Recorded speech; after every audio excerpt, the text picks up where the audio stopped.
കൃപാസന അമ്മയ്ക്കും തിരുക്കുമാരനും 1000 നന്ദി ഇവിടെ വന്ന് സാക്ഷ്യം പറയാൻ അനുവദിച്ചതിൽ. എൻ്റെ പേര് റോഷ്ന. എൻ്റെ വീട് കോട്ടയമാണ് വരുന്നത്, കോട്ടയം മുണ്ടക്കയം. ഞാനിപ്പോൾ വർക്ക് ചെയ്യുന്നത് എടപ്പള്ളിയിലാണ്. 2019 ഞാൻ കൃപാസ മാതാവിനെ പറ്റി കേൾക്കുന്നതും ഇവിടെ വന്ന് ഉടമ്പടി എടുക്കുന്നതും. ഞാൻ മാതാവിൻ്റെ വലിയ ഭക്തയാണ്, പക്ഷേ എനിക്ക് ഈ കൃപാസനത്തെ പറ്റി അധികം അറിയത്തില്ലായിരുന്നു. ഞാൻ ഇവിടെ വന്ന് ഉടമ്പടി എടുത്തു, എങ്കിലും ക്ലാസ് ഒന്നും ഞാൻ ക്ലിയർ ആയിട്ട് കേട്ടില്ലായിരുന്നു. അതുകൊണ്ട് എനിക്ക് എന്താ ചെയ്യേണ്ടതെന്നൊന്നും അറിയത്തില്ല. രാവിലെയും വൈകിട്ടും പ്രയറുണ്ട്, അത് ചൊല്ലി പത്രം ഞാൻ പള്ളിയിൽ കൊണ്ട് വെക്കുമായിരുന്നു. അതുകൊണ്ട് ഞാൻ അന്ന് ഉടമ്പടിയിൽ വെച്ച ഒരു കാര്യം എനിക്ക് സാധിച്ച് കിട്ടിയില്ല. അത് കഴിഞ്ഞപ്പം പിന്നെ ഞാൻ ആ കാര്യമേ മറന്നുപോയി. 2020 കൊറോണ വന്നു. പിന്നെ ആ ഒരു ഇതിൽ ഞാൻ കൃപാസനത്തെ പറ്റി ഓർത്തേയില്ല. പിന്നെ ഒരുപാട് ബുദ്ധിമുട്ടുകൾ എൻ്റെ ലൈഫിലുണ്ടായി. ഞാനിപ്പോൾ ആലോചിച്ചു എന്താ ഇങ്ങനെ എന്നോ. അന്നൊന്നും എനിക്കൊരു ഉത്തരവും കിട്ടിയില്ല, കാരണം ഞാൻ ആ കാര്യമേ മറന്നുപോയി. പിന്നെ 2024 എൻ്റെ ഒരു ഫ്രണ്ട് എൻ്റെ അടുത്ത് ഇങ്ങനെ ചോദിച്ചു, എടി നീ പണ്ട് കൃപാസനത്തിൽ പോയിട്ടില്ലേ, അവിടെ എങ്ങനെയുണ്ട്? അപ്പം ഞാൻ പറഞ്ഞു, എടി അവിടെ വലിയ ഇതൊന്നും ഇല്ല, നീ പോവണ്ട, എനിക്ക് പോയിട്ടൊന്നും കിട്ടിയില്ല, നീ വീട്ടിലിരുന്ന് പ്രാർത്ഥിച്ചാൽ മതി, നിനക്ക് കിട്ടുമെന്ന് പറഞ്ഞു. അവൾക്ക് സ്കിൻ പ്രോബ്ലംസ് ആയിരുന്നു, അത് വെക്കാൻ വേണ്ടിയായിരുന്നു. അപ്പം ഞാനിങ്ങനെ പറഞ്ഞു കഴിഞ്ഞപ്പോൾ എനിക്കൊരു എന്തോ ഒരു മനസ്സിനൊരു ബുദ്ധിമുട്ട് തോന്നി. പിന്നെ പതുക്കെ അത് കഴിഞ്ഞപ്പോൾ എൻ്റെ മുഖത്ത് നിറയെ പിമ്പിൾസ് വരാൻ തുടങ്ങി. അങ്ങനെ പിമ്പിൾസ് ഒന്നും അധികം വരത്തില്ലാത്തതായിരുന്നു. അങ്ങനെ മുഖം പിമ്പിൾസ് വന്നിട്ട് ഭയങ്കര പെയിനൊക്കെ ആയിരുന്നു. അപ്പം ഞാൻ പെട്ടെന്ന് ഇങ്ങനെ പറഞ്ഞതിനെപ്പറ്റി ആലോചിച്ചു. അപ്പം ഞാനൊരു ദിവസം ഇവിടെ കൃപാസനത്തിൽ വന്നു, 2-3 വർഷത്തിന് ശേഷമാണ് വരുന്നത്. എന്നിട്ട് ഞാൻ മാതാവിൻ്റെ അടുത്ത് ക്ഷമ ചോദിച്ചു, മാതാവേ അന്ന് അങ്ങനെ പറഞ്ഞുകൊണ്ടാണോ നീ ഇങ്ങനെ എനിക്ക് വരുത്തിയേക്കുന്നതെന്ന് ഓർത്ത് ഞാൻ ക്ഷമ ചോദിച്ചു. അന്ന് ഞാൻ അങ്ങ് പോയി. അത് കഴിഞ്ഞപ്പോഴത്തേക്കിനും ഞാൻ എറണാകുളത്ത് ജോലിയാണ്. അപ്പോൾ അവിടെ എനിക്ക് സാലറി ഒന്നും എന്താ പറയുക, റെൻറ്റ് മാത്രം കൊടുക്കാനുള്ളതേ ഉള്ളൂ. അതുകൊണ്ട് ഞാൻ തിരിച്ച് നാട്ടിലോട്ട് പോകാൻ വേണ്ടി ഇരിക്കുമായിരുന്നു. അപ്പം ജോലി റിസൈൻ ഇട്ടിട്ട് ഇരിക്കുമായിരുന്നു. പിന്നെ അമ്മയ്ക്കും ചെറിയൊരു ഡിപ്രഷൻ പോലെ വന്ന് അമ്മയുടെ കൂടെ നിൽക്കാമെന്ന് കരുതി നാട്ടിലോട്ട് പോകാനിരുന്നപ്പോഴാണ് ഒന്നുകൂടെ ഞാൻ കൃപാസനത്തിൽ വന്നത്. അത് ഡിസംബർ 10 2023. അന്ന് ഞാൻ ചുമ്മാ പ്രാർത്ഥിക്കാൻ വന്നതാണ് ഞാൻ. പക്ഷേ ഇവിടെ വന്ന് ഉടമ്പടി എടുത്ത് ഞാൻ വെച്ച നിയോഗങ്ങൾ 6 കാര്യങ്ങൾ വെച്ചു. 6 കാര്യങ്ങളും പറഞ്ഞ ഡേറ്റിനുള്ളിൽ മാതാവ് എനിക്ക് തന്നു. ആദ്യം തന്നെ എൻ്റെ അമ്മയുടെ ഡിപ്രഷനായിരുന്നു. അമ്മ എന്നും വിളിച്ച് എന്നെ ഇങ്ങനെ സങ്കടം പറയാം. എനിക്കും അത് ഭയങ്കര സങ്കടമായിരുന്നു. ഞാൻ തിരിച്ച് വീട്ടിലോട്ട് ചെന്നപ്പോൾ അമ്മ ഓക്കെ ആയിട്ട് എങ്ങനെയാണോ പഴയതുപോലെ അതുപോലെ തന്നെയായിരുന്നു എൻ്റെ അടുത്ത് പെരുമാറിക്കൊണ്ടിരുന്നത്. പിന്നെ ജോലിയുടെ കാര്യം, ഞാനൊരു ഡേറ്റ് ഇട്ടിട്ടാണ് ജോലിയുടെ കാര്യത്തിൽ വെച്ചത്. ഞാൻ ഇൻ്റർവ്യൂവിന് പോയി. ഞാൻ കശുരൂപം പിടിച്ചിട്ടാണ് പോയത്. ഞാൻ ശരിക്കും പ്രാർത്ഥിച്ചിട്ട് പോയി. അത് അധികം ചോദ്യങ്ങളോ ഒന്നും ഇല്ലാതെ തന്നെ അവരെനിക്ക് ആ ജോലി തന്നു. പിന്നെ എനിക്ക് ഫേസിൽ കുരു ഉണ്ടായിരുന്ന കാര്യം, അത് ഞാൻ ഒരുപാട് മരുന്ന് വാങ്ങിച്ചിട്ടുണ്ടായിരുന്നു, കുറേ മരുന്നുണ്ടായിരുന്നു എനിക്ക് ഡെയിലി കഴിക്കാൻ. ഞാനത് മാറ്റിയിട്ട് ഞാൻ തൈലം തേക്കാൻ തുടങ്ങി. അങ്ങനെ തൈലം തേച്ച് കഴിഞ്ഞ് കുറച്ച് നാൾ കഴിഞ്ഞപ്പോൾ ഇതെല്ലാം ക്ലിയറായി. ഫേസ് ക്ലിയറായി, കുരുവൊന്നുമില്ല, പാടൊന്നുമില്ല, എല്ലാം ക്ലിയറായി.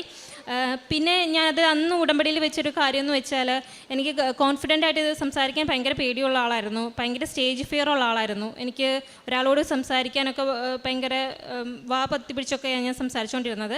പക്ഷേ ഇപ്പം അത് അന്ന് തന്നെ എല്ലാം മാതാവ് ക്ലിയറാക്കി തന്നു.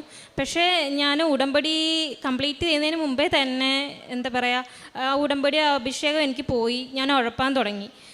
അത് കഴിഞ്ഞ് ജോലിക്ക് കയറി 1 മാസം കഴിഞ്ഞപ്പോൾ തന്നെ എനിക്ക് റിസൈൻ ചെയ്യേണ്ടി വന്നു. അവിടെ എനിക്ക് പ്രഷറായിരുന്നു, അവിടെ ഒട്ടും നിൽക്കാൻ പറ്റാത്തതുകൊണ്ട്. പിന്നെ 2-3 മാസത്തേക്ക് എനിക്ക് ജോലിയൊന്നുമില്ല, കടങ്ങളും ഒരുപാടൊക്കെ ഉണ്ടായിരുന്നു. ഞാനിങ്ങനെ വിഷമിച്ചിരുന്നു. അങ്ങനെ ഒരു ദിവസം ഞാൻ ഉടമ്പടി വീണ്ടും വന്ന് പുതുക്കിയിട്ട് ഞാൻ അച്ഛനെ കണ്ടു. അച്ഛൻ എൻ്റെ തലയിൽ കൈവച്ച് പ്രാർത്ഥിച്ചതിന് ശേഷം എനിക്ക് അതിന് മുന്നേ ഒക്കെ ഒരുപാട് ഇൻ്റർവ്യൂസ് വരുന്നുണ്ടായിരുന്നെങ്കിലും ഞാൻ അറ്റൻഡ് ചെയ്താൽ ഒന്നും കിട്ടത്തില്ല. അവർ വിളിക്കാമെന്ന് പറഞ്ഞ് വിടുന്നതല്ലാതെ അവർ കോൾ ചെയ്യുന്നില്ല. കാരണം ഞാൻ എറണാകുളത്ത് സ്റ്റേ ചെയ്യുന്ന, എനിക്ക് അതിൻ്റെതായ ചിലവുകളുണ്ട്, പിന്നെ കാര്യങ്ങളൊന്നും നടക്കുന്നില്ല. അങ്ങനെ ഞാൻ അച്ഛൻ തലയിൽ കൈവച്ച് പ്രാർത്ഥിച്ചതിന് ശേഷം ഞാൻ വീണ്ടും ഇൻ്റർവ്യൂ അറ്റൻഡ് ചെയ്യാൻ പോയി.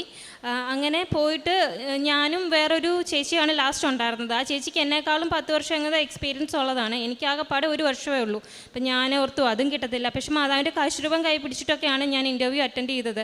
അപ്പോൾ ഞാൻ തിരിച്ചു വന്നിട്ട് എനിക്കൊരു ചേട്ടൻ പറഞ്ഞിട്ടാണ് ഞാൻ ആ ഇൻ്റർവ്യൂവിന് പോയത്. ആ ചേട്ടൻ്റെ അടുത്ത് ഞാൻ പറഞ്ഞു, ചേട്ടാ എനിക്ക് കിട്ടത്തില്ലായിരിക്കും, എന്നെക്കാളും എക്സ്പീരിയൻസ് ഉള്ളൊരു ചേച്ചി ഉണ്ട്, ആ ചേച്ചിക്കായിരിക്കും കിട്ടുക എന്ന് പറഞ്ഞു. പക്ഷേ അവർ പിറ്റേ ദിവസം എന്നെ വിളിച്ചു, ഞാൻ സെലക്ട് ആയെന്നും പറഞ്ഞുകൊണ്ട്. അങ്ങനെ ആ ജോലി മാതാവ് എനിക്ക് തന്നു. പക്ഷെ എനിക്കൊരു പേടി ഉണ്ടായിരുന്നു, ഞാൻ എങ്ങനെ ഇത് ചെയ്യും, കാരണം ആദ്യത്തെ തന്ന ജോലി പോയല്ലോ. അപ്പോൾ അതിൻ്റെ ഒരു പേടി എനിക്കുണ്ടായിരുന്നു. അപ്പോൾ ഞാൻ ഒരു പേടിയിലാണ് പോയത്. എങ്കിലും അവിടെ ചെന്ന് കാര്യങ്ങളൊക്കെ ഞാൻ പെട്ടെന്ന് പഠിക്കുകയും, അത് തന്നെയല്ല എന്നെക്കാളും എക്സ്പീരിയൻസ് ഉള്ളവർ ഫസ്റ്റ് നിന്ന സ്ഥലത്ത്, നമുക്ക് ടാർഗറ്റ് ഉണ്ടായിരുന്നു, ഫസ്റ്റ് നിന്ന സ്ഥലത്ത് ഞാൻ ചെന്നപ്പോൾ തൊട്ട് ഞാൻ ഒരു ആ മന്ത് പകുതി ആയപ്പോഴാണ് ഞാൻ ചെന്ന് ആ മന്ത് തീരാറായപ്പോൾ എൻ്റെ ടാർഗറ്റ് ഫില്ലായി. പിന്നെ ഉള്ള 2-3 മാസവും ഞാൻ തന്നെ ആയിരുന്നു അവിടെ ഫസ്റ്റ് വന്നിരിക്കുന്നത്. അങ്ങനെ നല്ലൊരു ജോലി തന്ന് മാതാവ് എന്നെ അനുഗ്രഹിച്ചു. അതുപോലെ തന്നെ എനിക്ക് ഒരുപാട് കടങ്ങളുണ്ടായിരുന്നു. ഇപ്പം ഞാൻ ഈ ഒക്ടോബർ 17 വന്ന് ഒന്നും കൂടി ഉടമ്പടി പുതുക്കി കഴിഞ്ഞിട്ട് എൻ്റെ ഒരു ആഗ്രഹം എന്ന് വെച്ചാൽ 90 ദിവസം കറക്റ്റായിട്ട് അത് ചെയ്ത് തീർക്കണം. എന്നെ നിയോഗങ്ങൾ സാധിച്ചാലും ഇല്ലെങ്കിൽ എനിക്കത് കറക്റ്റായിട്ട് ചെയ്ത് തീർക്കണമെന്നൊരാഗ്രഹമായിരുന്നു. അങ്ങനെ ഞാൻ വന്നിട്ട് ഡെയിലി ഞാൻ എല്ലാം കറക്റ്റായിട്ട് ചെയ്തു. അങ്ങനെ ചെയ്ത് 1 മാസം പോലും ആയില്ല. അതിനിപ്പുറം തന്നെ എൻ്റെ കടങ്ങളെല്ലാം വീടി. എൻ്റെ ഒരു ഫ്രണ്ട് എന്നെ ഹെൽപ്പ് ചെയ്തു. എൻ്റെ കടങ്ങളെല്ലാം വീടി. ഞാൻ കടം വാങ്ങിച്ചവർക്ക് ഞാൻ അങ്ങോട്ട് കടമായിട്ട് കൊടുക്കേണ്ട ഒരവസ്ഥ മാതാവ് എനിക്ക് തന്നു. പിന്നെ എനിക്ക് ഫോണൊക്കെ വാങ്ങിക്കണമെന്ന്, എയർപോഡ് വാങ്ങിക്കണമെന്നൊക്കെ ആഗ്രഹമുണ്ടായിരുന്നു. പക്ഷേ ചെറിയ സാലറി ഉള്ളത് കൊണ്ട് എനിക്കിതൊന്നും വാങ്ങിക്കാൻ സാധിച്ചില്ല. അതുകൊണ്ട് അതിൻ്റെ ഇരട്ടി സാലറി തന്ന് മാതാവ് ഈ ജോലി എനിക്ക് തന്നുകൊണ്ട് ഇതെല്ലാം വാങ്ങിക്കാനും പറ്റി, എൻ്റെ കടങ്ങളും വീടാൻ പറ്റി. പിന്നെ ഞാൻ പ്രേക്ഷിത പ്രവർത്തനം ചെയ്തുകൊണ്ടിരുന്നതെന്ന് വെച്ചാൽ പത്രം ഞാൻ ഒരിക്കലും അടുത്തുള്ള സ്ഥലത്ത് കൊടുക്കത്തില്ല. ഞാനിപ്പോൾ എടപ്പള്ളിയിലാണെങ്കിൽ ഞാൻ തൃപ്പൂണിത്തറ അങ്ങനെയൊക്കെ പോയി ഇതിനു വേണ്ടി തന്നെ ഞാൻ കൊടുക്കും. പിന്നെ പത്രത്തിൻ്റെ കൂടെ തന്നെ നമ്മുടെ മോർണിംഗ് പ്രെയർ ഞാൻ പ്രിൻ്റ് എടുത്തിട്ട് പിൻ ചെയ്തിട്ടാണ് കൊടുക്കുക, പ്രാർത്ഥിച്ചിട്ടാണ് കൊടുക്കുക. പിന്നെ ഞാൻ ഡെയിലി എന്തൊക്കെയാണ് ചെയ്യേണ്ടതെന്നുള്ളൊരു ബുക്കിൽ എഴുതി വെച്ചിട്ട്, അങ്ങനെ 3 മാസത്തെ എങ്ങനെ എഴുതി വെച്ചിട്ട് ഞാൻ ടിക്ക് ചെയ്യും, ഇന്ന് എന്തൊക്കെ ചെയ്തു. അങ്ങനെ എന്തെങ്കിലും വിട്ടു പോയിട്ടുണ്ടെങ്കിൽ പിറ്റേ ദിവസം അതും കൂടെ കൂട്ടി ഞാൻ ചൊല്ലും. എന്നും ഞാൻ കറക്റ്റായിട്ട് ബൈബിൾ വായിക്കും. ഉപ്പും തൈലവും ഒക്കെ ഞാൻ ഉപയോഗിക്കും. പിന്നെ ഒരു വട്ടം ഞാനിങ്ങനെ ഉടമ്പടിയിലായിരുന്ന സമയത്ത് തന്നെ പുറത്ത് ഇറങ്ങിയതായിരുന്നു, ഷോപ്പിങ്ങിന് വേണ്ടി ഇറങ്ങിയതായിരുന്നു. അപ്പം ഇങ്ങനൊരു ഞാൻ എൻ്റെ ഫ്രണ്ട്സ് എല്ലാം ഫ്രണ്ടിൽ പോയിക്കൊണ്ടിരിക്കുമായിരുന്നു, ഞാൻ ബാക്കിൽ ഉണ്ടായിരുന്നു. അപ്പോൾ പെട്ടെന്ന് വണ്ടി ഇങ്ങനെ വന്ന് എൻ്റെ കാലേ കൂടെ ഒരു വീല് മൊത്തം കയറി. ഞാൻ പെട്ടെന്നൊന്ന് കാറി. അത് കഴിഞ്ഞിട്ട് അവർ ഫ്രണ്ട്സൊക്കെ ഓടി വന്ന് എന്തെങ്കിലും പറ്റിയ ഹോസ്പിറ്റലിൽ പോകണമെന്നൊക്കെ ചോദിച്ചു. പക്ഷേ ആ കയറിയ സമയത്ത് ഒരു ഇതല്ലാതെ കണ്ട് എനിക്ക് പിന്നെ ഒന്നും ഫീൽ ചെയ്തില്ല. മീൻസ് ഒരു വേദനയോ ഒരിതോ അങ്ങനെയൊന്നും നടന്നിട്ടുള്ളത് പോലെ എനിക്ക് ഫീൽ ചെയ്തില്ല. പിന്നെ മാതാവിൻ്റെ സുഗന്ധാഭിഷേകങ്ങൾ എനിക്ക് ഒരുപാട് വട്ടം ഉണ്ടായിട്ടുണ്ട്. ആദ്യമൊക്കെ ഞാൻ സംശയിച്ചു ഇത് അത് തന്നെ ആയിരുന്നോ. ഞാൻ അടുത്തുള്ള ചേച്ചിയോടൊക്കെ ചേച്ചിക്ക് എന്തെങ്കിലും മണം വരുന്നുണ്ട്. അപ്പോൾ ചേച്ചി അറിയില്ല ഇവിടെ എന്തെങ്കിലും ഇതാക്കുന്നതായിരിക്കും. അത് ആദ്യമൊക്കെ എനിക്കൊരു ഡൗട്ടായിരുന്നു. പക്ഷേ ഇപ്പോൾ എനിക്ക് ഇന്നലെ ഞാൻ ഇവിടെ വന്നപ്പോഴും എനിക്കതുണ്ടായി, ഇന്ന് വന്നപ്പോഴും ഞാൻ ഉണ്ടായി. മാതാവ് തന്ന ഇത്രയും അനുഗ്രഹങ്ങളെ ഓർത്ത് ഞാൻ നന്ദി പറയുന്നു. ഇനി ഇവിടെ വന്ന് സാക്ഷ്യം പറയണമെന്ന് എനിക്ക് ആഗ്രഹമുണ്ട്. അതിന് മാതാവ് എന്നെ അനുവദിക്കുമെന്ന് ഞാൻ വിശ്വസിക്കുന്നു. ഉടമ്പടി എടുത്തതിന് ശേഷം എനിക്ക് ഒരുപാട് വ്യക്തിപരമായ ഒരുപാട് മാറ്റങ്ങൾ വന്നിട്ടുണ്ട്. ഞാൻ എന്നും പള്ളിയിൽ പോയി പ്രാർത്ഥിക്കും. ഒരു ദിവസം പോലും ഞാൻ കുർബാന മുടക്കത്തില്ല. അങ്ങനെ മുടക്കേണ്ടി വന്നാൽ എനിക്ക് എന്തെങ്കിലും ഒരു സങ്കടം വരും.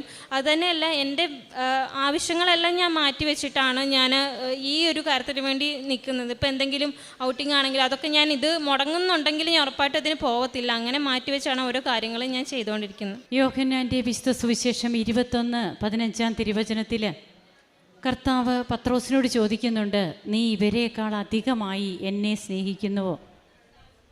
1 അല്ല 3 പ്രാവശ്യമാണ് പത്രോസിനോട് ചോദിക്കുക. റോഷ്ന റോയി തൻ്റെ അനുഭവ സാക്ഷ്യത്തിൽ പറയുന്നുണ്ട്, താൻ ആദ്യം വന്ന് ഉടമ്പടിയെടുത്ത വർഷവും പിന്നീട് ഇങ്ങോട്ട് വരാതായതും തന്നോട് ചോദിച്ച ഒരു മകളോട്